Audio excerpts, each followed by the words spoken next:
James Wiseman might have played his best game as the Detroit Pistons in their loss against the Miami Heat. What contributed to James Wiseman playing so well? We're going to talk about that in today's episode of the Locked On Pistons podcast.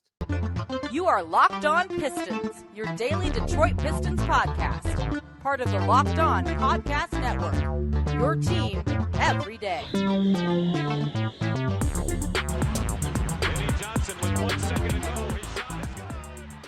What's the deal? Welcome back to another episode of the Locked On Pistons podcast. Per usual, I'm your host, Coop Cahill. You can find me over on Twitter at Coop Cahill. I want to thank you guys for making Locked On Pistons your first listen of every single day. We are free and available on all your podcast platforms. And if you haven't already, head to the YouTube channel at Locked On Pistons. Hit that subscribe button or leave us a 5-star review on whatever podcast platform you're listening to this on. And today's episode is brought to you by PrizePicks. First-time users can receive a 100% instant deposit match up to $100 with promo code Locked On. That's PrizePicks.com. Use promo code Locked On.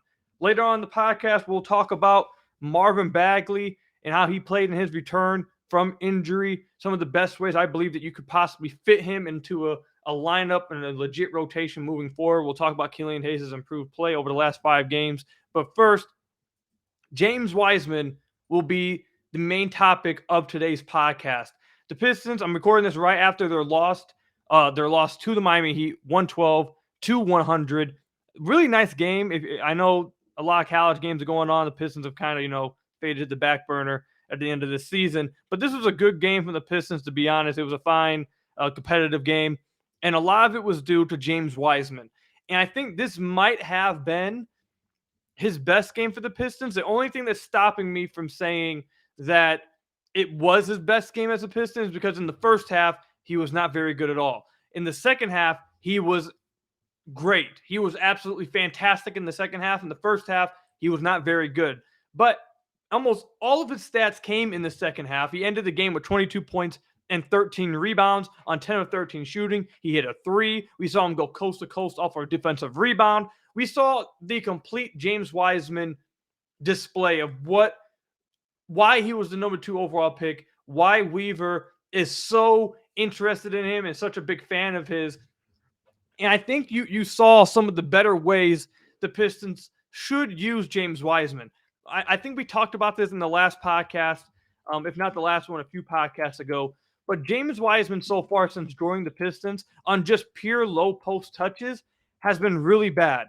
He's in the, excuse me, let me make sure I get this chart up correct. Okay. He's in the 5th percentile in the NBA on post-ups, on just low post touches since joining the Pistons. That's horrific. He's really bad. However, when you you can feed him in the post when he gets a switch and he has the guard sealed. There's I believe twice tonight in the second half, he had he had Jimmy Butler on a switch and he had him sealed and got a bucket. And I believe he had either Gabe Vincent or Max Strus on a switch and they fed him, he got a bucket there. But outside of that, he was getting his buckets in all kinds of different ways. So I don't think the Pistons should just be giving him the ball down low and saying, hey, you go score the ball from the low block. He's not strong enough for that.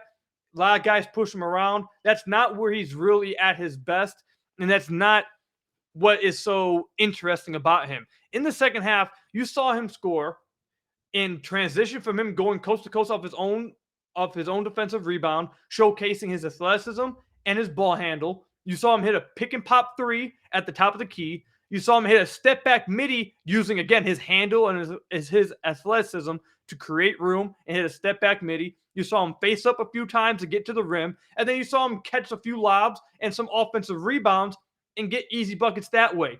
Those are the ways I believe James Wiseman should be used. I feel like that suits his skill set much more. I feel like from watching James Wiseman, a lot of fans get confused with him being this amazing low post presence because he has a nice hook shot, where a lot of his hook shots are coming off him rolling to the basket, putting his back to whoever rotates over, and then just hook shotting over. A lot of stuff like that. It's not coming for him just getting the ball at the low post on the low block, backing the guy down, then hitting his hook shot. He's not strong enough for that. I feel like if he's going to want to try to become that player, he has to get much stronger, because you saw Kristaps was pushing him off his block. You saw Nikola Jokic was pushing him off his spot. And even Bam Adebayo tonight in the first half was pushing him off his spot. He's just not strong enough for that.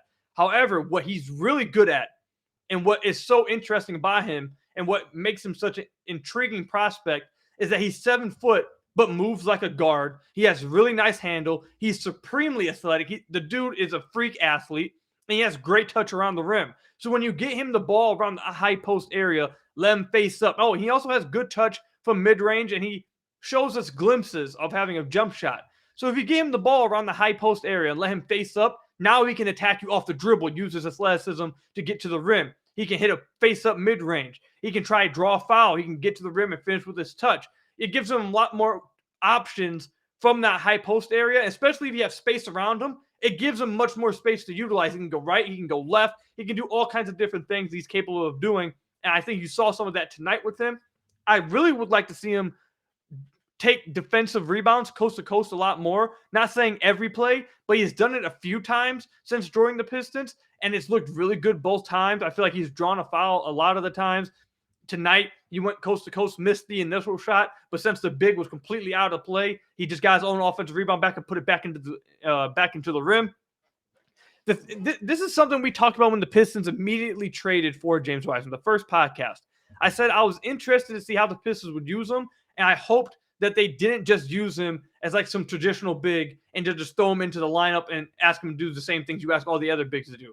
Because that's not what's interesting about Wiseman. What's interesting about Wiseman is what you saw from him in the offensive end of the floor in the second half. How he's able to do so many things from different areas that makes him unique at the 5 position, that makes him unique as a 7-footer who can move like a guard and has a good handle. That's what makes him interesting. You saw all of that tonight in that second half on the offensive end. So I hope the Pistons use him more in that way instead of just trying to feed him on the low block over and over again. I don't think that's a strength of his. I think it's actually a weakness of his right now. Also, he was extremely physical on the glass. He had 13 rebounds. I love seeing that from him because that's somewhere he had struggled with throughout his career and at points throughout his tenure with the Pistons so far. But he was extremely physical on the glass with Bam Adebayo. Him and Bam were absolutely fighting. He got the better of Bam on the glass tonight. Bam had 10. James Wiseman had 13. So I love the fact that he was being physical on the glass. And then also in the second half, he didn't end up with an assist, but multiple times he made some really nice passes. He had one backdoor pass that was really tough from the top of the key to Jane Ivey. Jane Ivey ended up drawing a foul. He had one pass where he caught the ball in the short roll and he kicked it to the weak side corner, I believe, to Kojo, I believe it was. But he made a really nice pass on that. He got one pass from the low block, and he ended up kicking it right out to, I believe, Rodney McGruder on the left wing. Wasn't a great accurate pass, but the fact you're seeing him now, and at least in that second half, you're seeing him in that second half look for guys when he gets the ball. That's extremely important because that was one of his biggest weaknesses so far since joining the Pistons. It's felt like every time he gets the ball in the paint or anytime he touches the ball, he's shooting it, no matter if it's a tough shot or not, and it's hurt his efficiency. And has people questioning, is he a willing passer? Is it just because he has bad vision? What's going on there? In the second half tonight, you saw him make some smart passes in that second half. You saw it all come together, scoring, rebound. He was active defensively. You saw him passing the ball, trying to make some nice reads. He was active on the offensive glass. He got some lobs, everything. You literally got everything all in one in this second half. If it wasn't his best game because of the first half, it by far was his best half as a Detroit Piston. And that just showed you how James Wiseman should be used. And I will say, just real quickly, a lot of these minutes that he started going crazy in, they had Amaru in at the 4 position. He did do some good stuff with Bagley on the floor as well. But with the spaced out floor for James Wiseman with Amaru at the 4, it's so tantalizing because it gives him so much space to be able to operate when he has 4 guys around him who can stay at the 3-point line. I'm really interested to see what will happen once that happens. Like, if you get him the ball at the high post, he got 4 guys around who spread the floor. I'm really interested to see it because he has that handle to get to the rim, has really nice touch, and the way he moves, not many other 7-footers move like that. It's not normal the way he moves. So this was a fantastic second half from James Wiseman. I love seeing it. Incredibly efficient, and obviously him hitting that 3-point shot, it's nice to see. He has some really bad misses from 3, but he also makes them. It's tough for me to figure out, does he have potential at that 3-point line? Because he makes some, but the misses are so bad sometimes it makes me think, okay, maybe it's not really in his future. I'm interested to see how that develops too. But second half was fantastic from Wiseman, man. You got everything you wanted to see from him against a really good defensive team and a really good defensive center in Bam Adebayo too. So really interesting stuff. I hope the Pistons coaching staff looks at how they used him in that second half, and we see more of that moving forward. Let me know what you guys thought about what we saw from James Wiseman in the second half of this game in the comment section down below or over on Twitter at Kuka Hill. When we come back, Killian Hayes has played better over the last 5 games. What's contributed to his success? And can we hope that this continues moving forward? We'll talk about that when we come back. But first, I got to tell you guys about one of our sponsors, PrizePicks. So let's go ahead and assume, actually, we got college basketball going on. So let's say you want to take a Michigan State player, whatever player you want. You want to take the over on one of their points. But then you also want to take the over on Killian Hayes' assists. So you want to take the over on Jane Ivey's points, and you want to put them all into the exact same entry. You can do that with PrizePicks, and it's why it's my favorite daily fantasy option. You pick 2 to 6 players to see if they score more or less than their PrizePicks projection, and you can win up to 25 times your money on any entry. No competing against other people. It's just you versus the projections available. PrizePicks offers projections on any sport that you watch. This includes NBA, NFL, MLB, NHL, PGA, college football, men's college basketball, women's college basketball, soccer, WNBA, esports, NASCAR, tennis, MMA, boxing, disc golf, Euro basketball, cricket, and believe it or not, there is more. Entries can be made in 60 seconds or less. It's just that easy. Safe and fast withdrawals currently operational in over 30 states and Canada. Download the PrizePicks app or go to prizepicks.com to sign up and play daily fantasy sports today. First-time users can receive a 100% instant deposit match up to $100 with promo code LOCKEDON. If you deposit $100, PrizePicks will give you $100. If you deposit $50, PrizePicks will give you $50. Don't forget to enter promo code LOCKEDON and sign up for an instant deposit match up to $100 with PrizePicks. So I want to thank you guys again for making Locked On Pistons your first listen of every single day. We are free and available on all your podcast platforms. If you haven't already, head to the YouTube channel at Locked On Pistons, hit that subscribe button, or leave us a 5-star review on whatever podcast platform you're listening to this on. That's another great way to support the podcast. Coming up, we'll talk about Marvin Bagley and how he looked in his return from injury and what I believe is the best way or my best vision for how Marvin Bagley can be a legit rotation player for whatever team, whether it's the Pistons or another NBA team moving forward, what I believe would have to happen. Also, there's another player I want to talk about that, let's say, interesting is the best word to use it. We'll talk about him a little bit later as well. But Killian Hayes has played pretty well over the last 5 games. We've talked about it, his struggles since the Paris game. He had 33-game stretch when he was playing really well. Then the Paris game happened, and then after that, he had been struggling mightily. Over the last that was a 16-game stretch after the after the Paris game. He was shooting 30% from the floor, averaging 8 points and 6 assists.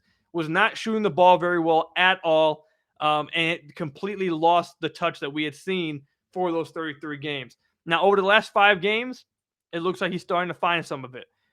Before this game, he had played against Indiana, Washington, Denver over the last 4 games. Before the game against Miami, he was averaging 14.3 points, 9.5 assists on 43% shooting from the field. Go along with 2 steals a game and 3 rebounds. And then he followed it up tonight against the Miami Heat with another double-double, his 3rd double-double over the last 5 games. He had 13 points and 11 assists on 43% shooting again. So his field goal percentage doesn't move over the last 5 games, but he does have 3 double-doubles over the last 5 games. What I've seen from Killian Hayes over these last 5 games is he's getting much more comfortable on drive to the rim. He's been regularly beating his guy to the rim over these last few games, even going beyond these last few games. I feel like going back to the game against Orlando on February 23rd, I came on the podcast and said that he was getting to the rim consistently, and I liked seeing it. And I feel like since then, you're starting to see him get to the rim a lot more consistently and using that to create open passing lanes and get himself some easy looks. And really what's holding Killian Hayes back right now over this stretch from it being like going from like a good stretch to being a great stretch is his 3-point shooting. It's honestly crazy to see because over that 33-game stretch, his 3-point shooting was one of the best parts of his game. He was shooting 36% on about 5 attempts a game, and now he just can't hit a 3. over the last 4 games, he had been shooting 54% on twos, but he hadn't made any of his threes. So if he could just simply hit some of his threes, you're looking at a good stretch becoming a great stretch. However, I think it is intriguing to see that he's getting to the rim consistently now. He's beating guys off the dribble and creating open passing lanes for himself, and he's shooting really well on twos. 53, 54% is pretty damn good on twos for a guard, especially when a lot of them are coming from like that floater area, that like 5 to 7 feet area, and pull up jumpers too. So I've been very happy to see that from Killian Hayes, and I think that he's kind of settling into this. Now, the biggest question I think everyone in the Pistons front office has for Killian Hayes is, can he play this way? Can the way he's played over the last 5 games and the way we saw him play over that 33-game stretch, can he channel that into like a smaller stretch? Because when Cade obviously gets healthy next year, plus with whatever happens with the top of the draft, maybe they end up with Scoot Henderson. Whatever happens, he's coming off the bench. He's not going to be playing 35, 36 minutes a game. He's going to be playing around 20 to 25 minutes a game if he's their backup point guard next year. So they're probably wondering, actually, I know they're wondering, can he do this in shorter stretches and less minutes a game? Because it seems like so far this year that the more he plays, the better he plays. We've talked about that on the podcast too, and I don't know if that's actually a good thing for him. It's a little bit worrisome.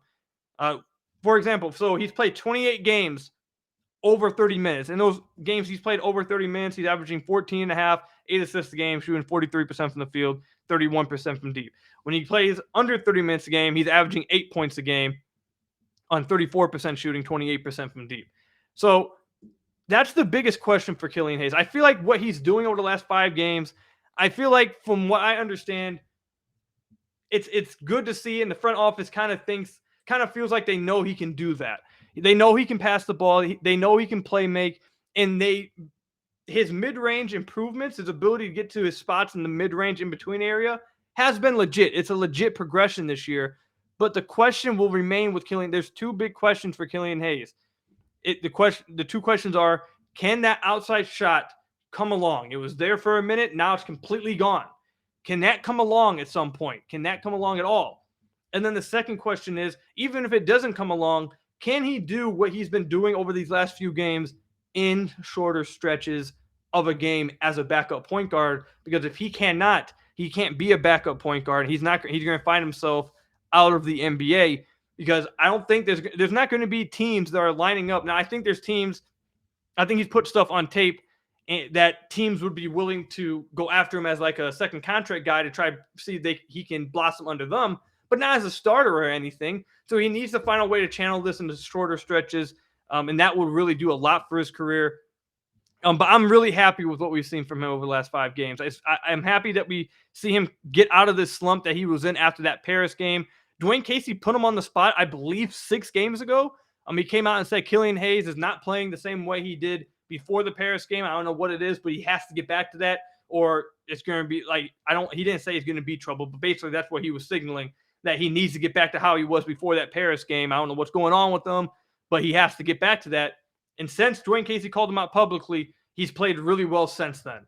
So I'm happy to see that, but he has to close the rest of the season playing this exact way.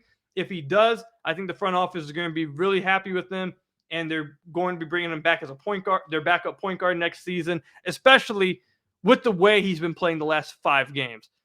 I think they obviously want to see the 3-point shot come along. That is a major part of his game, no doubt.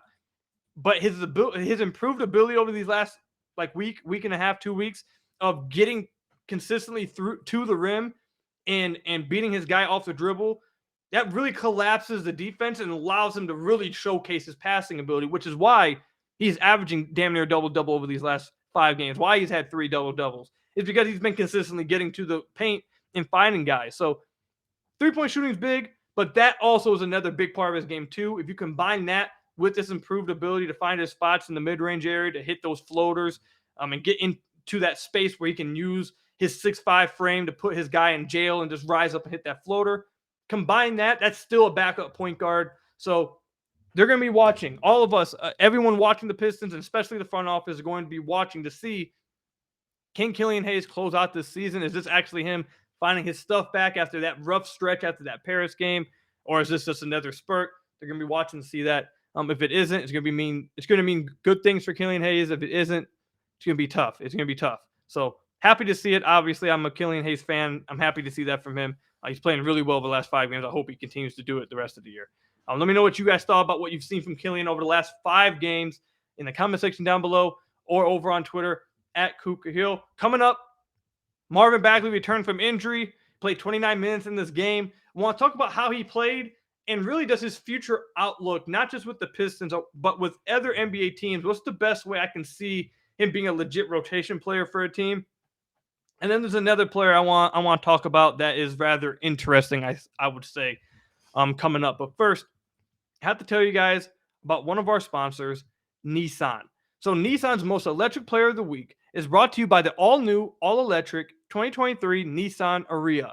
And just last week, I gave the Nissan's Most Electric Player of the Week to Eugene Amarui. I believe he deserved it. Over this past week, I think Killian Hayes gets it. He has 3 double-doubles in this game. He's averaging around 14 and 10 on 43% shooting. And also other guys have missed games like Jaden Ivey, Jalen Duren. Those guys have missed games, been on minutes restrictions. So they wouldn't be able to win this Nissan's Most Electric Player of the Week.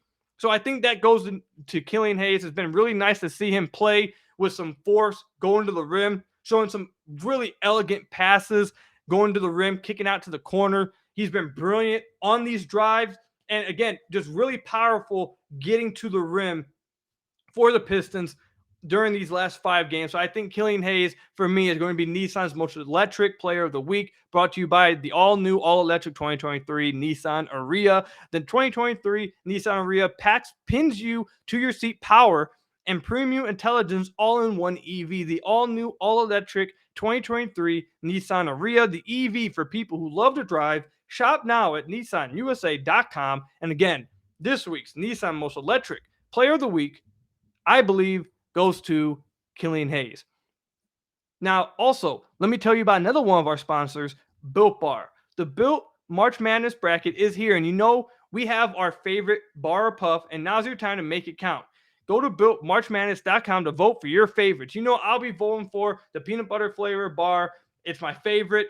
The cookie dough one also is pretty good, but I think I'm going to go with the peanut butter one. And if you want to take your vote and put it on Michigan State to win this March Madness bracket, I know they just won, I believe, against Marquette. I don't watch college basketball a lot, but I see that Michigan State won. So if you want to take them to win the whole tournament, you can vote for them too in the bracket at BuiltMarchMadness.com. Support your team, support your bar or puff. And when you vote for your favorite bar or puff, you will be entered into a drawing where 50 lucky Locked On listeners will get a free box of Built.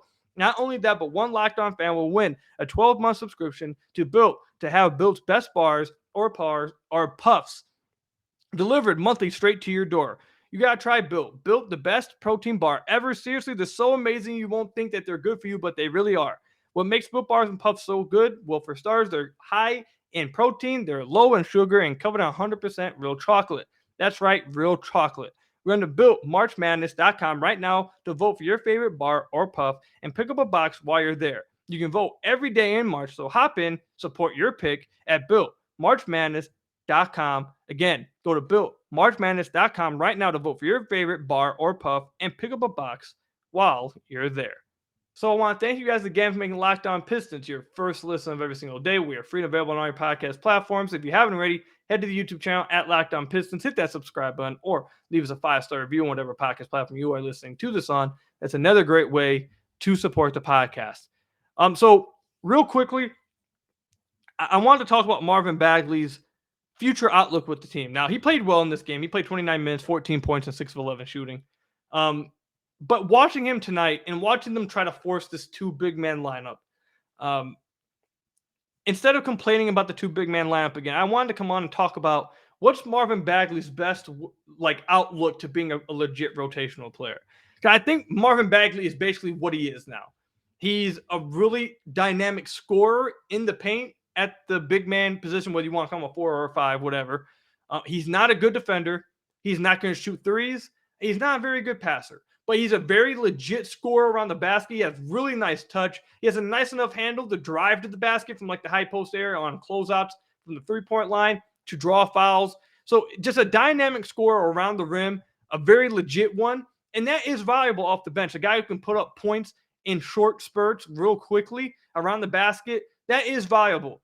However, it's tough for that to be your only skill set in today's NBA at that position when you can't defend, you're not a great rebounder, you're not a great passer, and you also can't shoot. However, again, like I said, being able to score in bunches, in spurts, is valuable. So I got to thinking, what's the best way for Marvin Bagley to become a rotational player, not just for the Pistons, but like for another team that's actually trying to win? What's his best way to get there? And for me, I think the best way for him to get there is if you pair him next to a 5 that can do the things that he can't do well and allows him to just focus on scoring. He doesn't have to worry about being this great rebounder. He doesn't have to worry about trying to be this rim protector. He doesn't have to worry about this, and you'd like him to be passable defensively, but you're not asking him to be like this rim deterrent or anything. And you don't need him to be an outside shooter. So like the best example, and I tweeted this out, and one of you guys tweeted at me and provide the best example of a player that could fit with Marvin and really help him, is like a player like Brook Lopez. Great defender, great drop coverage defender, great rim protector, good rebounder, and also a fantastic outside shooter. So you keep the spacing offensively, and then on the defensive end, the Brook Lopez type of big allows Marvin Bagley, or kind of protects Marvin Bagley and makes up for his weaknesses when it comes to rim protection, rebounding, in those areas, and it allows Marvin to just focus on scoring around the basket and just do what he's good at, scoring the basketball. And I think if not only just the Pistons or any other team wants Marvin Bagley on their team and they view what his scoring is viable, and there's probably some teams that could look at that and say, hey, he can't do some of these other things, but the way he can score in bunches quickly is pretty viable off the bench. If they view that way, whether it's the Pistons or another team, the best way to make it happen to where it's sustainable for longer periods of time and maybe even in the playoffs, I think you'd need to have someone on your team like a Brook Lopez type that can make up for those weaknesses with Marvin Bagley. There's not many of those guys out there. I can't think of some off the top of my head, but I think that's his best play to being a rotational play or a player moving forward. I don't think there's anything really that Marvin can do at this point in his career. I think he is what he is, but fit is what matters the most, I think, for him. It just major fit. If you can get the right fit on whatever team, I think he can be a rotational player. I don't know how many minutes that will be in, but that's the best way I can see Marvin becoming a rotation player for a winning team. Let me know if you guys agree with that or not. It's just because some of the other things that he struggles with makes it hard to play him for long stretches when you're trying to win games. It's going to be hard. Like when the Pistons eventually start trying to win games, if he's still on the team, you're probably not going to see him play a lot of minutes, if any at all, with the big man rotation that they already have, and 2, I don't think they're going to have the archetype that could help make Marvin Bagley work on the court more. So just because of his weaknesses defensively, rebounding wise, the fact he can't space the floor out, like that stuff, it's tough. So what he does bring though is valuable if you can have the right guy next to him. That's basically what I'm getting to. But what I want to end the podcast off with is talk about a player real quick that I find pretty interesting. Buddy Boeheim, dude. What is he like? I don't know. Like, what is he supposed to be a shooter? Like, why is he the Pistons two-way? I feel like the Pistons could be using their two-way on a better option here.